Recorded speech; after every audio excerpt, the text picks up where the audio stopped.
صوفی جو ہوتا ہے صوفی ہوتا میں آپ کو یہ بتا رہا ہوں، صوفی جو ہوتا ہے تو دوسرے کے لیے آئینہ ہوتا ہے. کیا ہوتا ہے؟ ہمارے لیے آئینہ ہوتا ہے. کیوں؟ صوفیت کا مقام یہ صرف علم سے حاصل نہیں ہوتا، یہ سماعی قلب سے حاصل ہوتا ہے. تو سماعی قلب کا معاملہ یہ رکھی جاتا ہے. سماعی قلب کے معاملے میں بادشاہ ہو، فقیر ہو، عالم ہو، جاہل ہو، یا پھر غریب ہو، امیر ہو، دکان کو بہتر کرنے والا ہو یا نالے کے پاس سونے والا ہو، قلب کی صفائی حاصل ہے، قسم خدا کی اس کی دوستی خدا کے ساتھ ہے. وہ چاہے جہاں پڑا ہوا ہے، چاہے جہاں پڑا ہوا ہے، اس کا ظاہر تمہیں گندا نظر آتا ہے، اس کا ظاہر ہمیں جتنا بھی گندا نظر آ جائے، اگر قلب طاہر ہے، عالم ہو یا نہ ہو، قلب طاہر ہے، بادشاہ ہو یا نہ ہو، قلب طاہر ہے تو یوں سمجھو اس کی دوستی خدا سے لگی ہوئی ہے. یہ بات میں نہیں کہہ رہا ہوں بلکہ خواجہ بندہ نواز نے فرمایا. اپنے بیٹوں کو تاکید کرتے ہوئے کہتے ہیں چاہے میرے بچوں بصرہ کی سرزمین پر ایک بار قحط پڑ گیا، انہوں نے سنایا یہ واقعہ اپنے بچوں کو، اکبر حسینی کو، اصغر حسینی کو. بیٹا بصرہ کے پڑ گیا. وہ بصرہ کی سرزمین میں کون سی ہستی ہے؟ حسن بصری.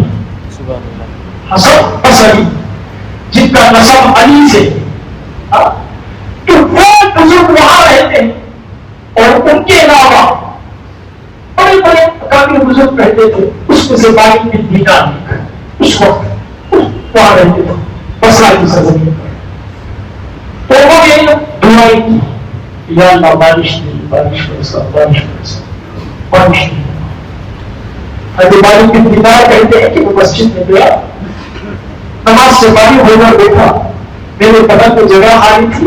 ایک شخص آیا، 2 رکعت اس نے نماز پڑھی، بیٹھا، ہاتھوں کو اٹھایا، کہنے لگا میں میرے مالک کو بولا. بصرہ کے بڑے بڑے اولیاء جس کے ساتھ میری دوستی ہے وہ دعا کر رہے ہیں تو بارش نہیں دیتا. اگر بارش نہ ہوئی تو کفار کیا کہیں گے کہ ان کی دوستی میرے ساتھ نہیں ہے، شرمندہ ہو جائیں گے ہم. میرے مالک کو بولا بارش دے دے. اتنا کہہ کے اٹھ کے چلا گیا. حضرت مالک بن دینار کہتے ہیں اتنا موسلادھار بارش ہوئی کہ ہم نے کبھی نہیں دیکھا. حضرت مالک بن دینار کہتے ہیں یہ کون تھا؟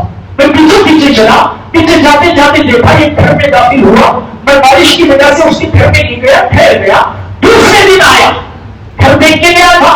دوسرے دن آیا اور دروازہ کھولا تو حال یہ ہے کہ بہت بڑا محل ہے، بہت بڑا محل ہے. یہ بہت بڑا امیر آدمی بیٹھا ہوا ہے، کنیزیں کھڑی ہے، غلام نوکر چاکر کھڑے ہیں. میں نے چاروں طرف دیکھا، وہ شخص نہیں تھا جو نماز پڑھ کے گیا تھا. میں نے ان سے پوچھا کوئی ایسا صفت کا آدمی ہے؟ کہا یہاں تو پیسہ کوئی ایسا نہیں ہے. تو پھر اس امیر آدمی نے کہا ہاں یہ غلام ہے، بڑا ناکارا ہے، بڑا سست ہے، میں بچتا رہا ہوں کہ اس کو کیوں خرید لیا، وہ یہاں نہیں ہے. سپاہیوں سے کہا جاؤ اس کو لے کر آؤ. جب اس کو لایا گیا مالک بن دینار نے کہا ہاں یہی وہ غلام ہے، پتا کیا قیمت دے گا؟ میں دے دوں گا مجھ سے خریدنے کے لیے تیار. میں کہا 100 دینار دے دو، لے کر جاؤ. یہ تو بڑے کام کی ہی چیز نہیں ہے. سارے جتنے غلام تھے اس کی برائی کرتے تھے، انہوں نے 100 دینار دیے، لے کر آیا. کہا اب راستے میں چلتے چلتے غلام کہتا ہے آپ نے بڑے خسارے کا گھر، بڑے نقصان کا سودا کیا ہے، میں تو بڑا سست ہوں، کائی ہوں، کوئی کام نہیں کرتا، آپ نے کیوں مجھے خریدا؟ کہا جو میں دیکھ رہا ہوں وہ نہیں دیکھ پا رہے، وہ نہیں دیکھ پا رہے ہیں. میں نے دیکھ لیا مجھے. یہ جہاں حسن بصری کے ہاتھ اٹھے تھے، جہاں حسن بصری کے ہاتھ اٹھے تھے وہاں تیرے ہاتھ اٹھے تو رب نے تجھے قبول فرمایا. تجھے ان کا واسطہ دے کر مانگا، قبول فرما لیا. لہٰذا کوئی ایسی ویسی شخصیت تو نہیں ہے. انہوں نے کہا آپ کا شکریہ، مجھے آزاد کرایا ہے، اس شکرانے کے بدلے میں 2 رکعت نماز پڑھنے کی مہلت دے دیجیے. حضرت مالک بن دینار کہتے ہیں وہی مصلی بچھایا، شکرانہ ادا کیا.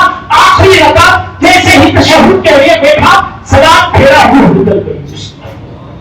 سلام پھیرا، روح نکل گئی. تو حضرت بصری، حضرت خواجہ بندہ نواز یہ بات کیا بتا کر اپنے بچوں سے کہتے ہیں کیا ہے میرے بچوں، ہر ایک کو خدا کی مخلوق میں چاہے غلام ہو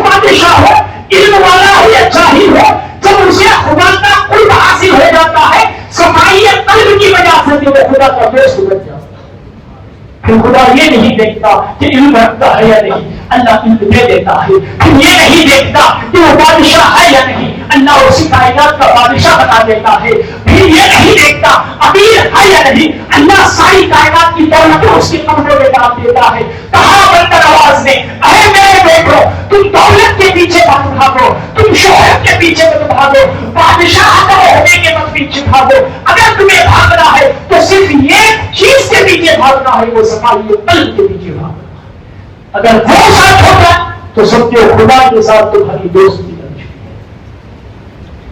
وہ یہ بھی ضروری ہے, یہ بھی ضروری ہے.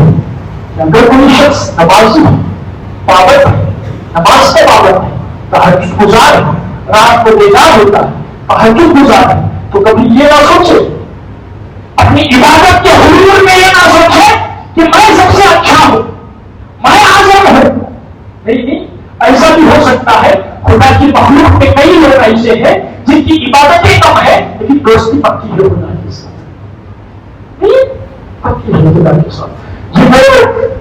وہ کہتے ہیں نا, اللہ کے رسول نے ارشاد فرمایا, الخلق كلهم الا اللہ, یہ ساری کی ساری مخلوق اللہ کی عیال ہے. عیال کسے کہتے ہیں؟ ہمارے گھر میں جو بچہ ہے ہمارا, وہ ہماری عیال ہے. چاہے اس کا کھانا پانی گھر سب, لیکن وہ عیال ہونے کی وجہ سے اس سے ہمیں اتنی محبت ہے کہ اگر وہ گرے تو ہمارے دل کو جو گرے.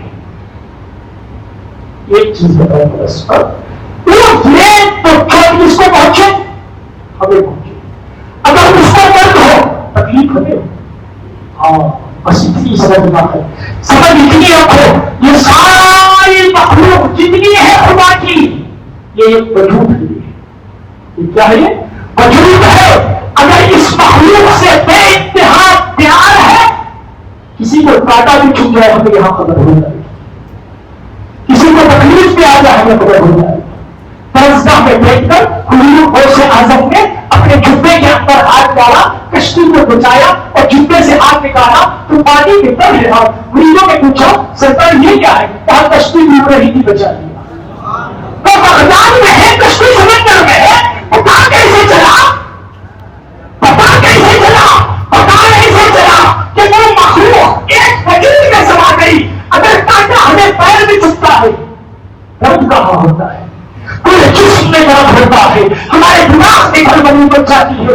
ایسا نہیں کہ کاٹا چکا جہاں وہی درد ہو رہا ہے, ہمارے اعضاء کے درد محسوس ہو رہا ہے. خدا کی مخلوق میں کسی کو تکلیف پہنچتی ہے, خدا کے ولی کو خبر ہو جاتی ہے. کیا ساری باتیں تو آپ کو بتانے کی نہیں نا, خاص باتیں خاص کو. لہٰذا یہ تو ایسا معاملہ ہے کہ جب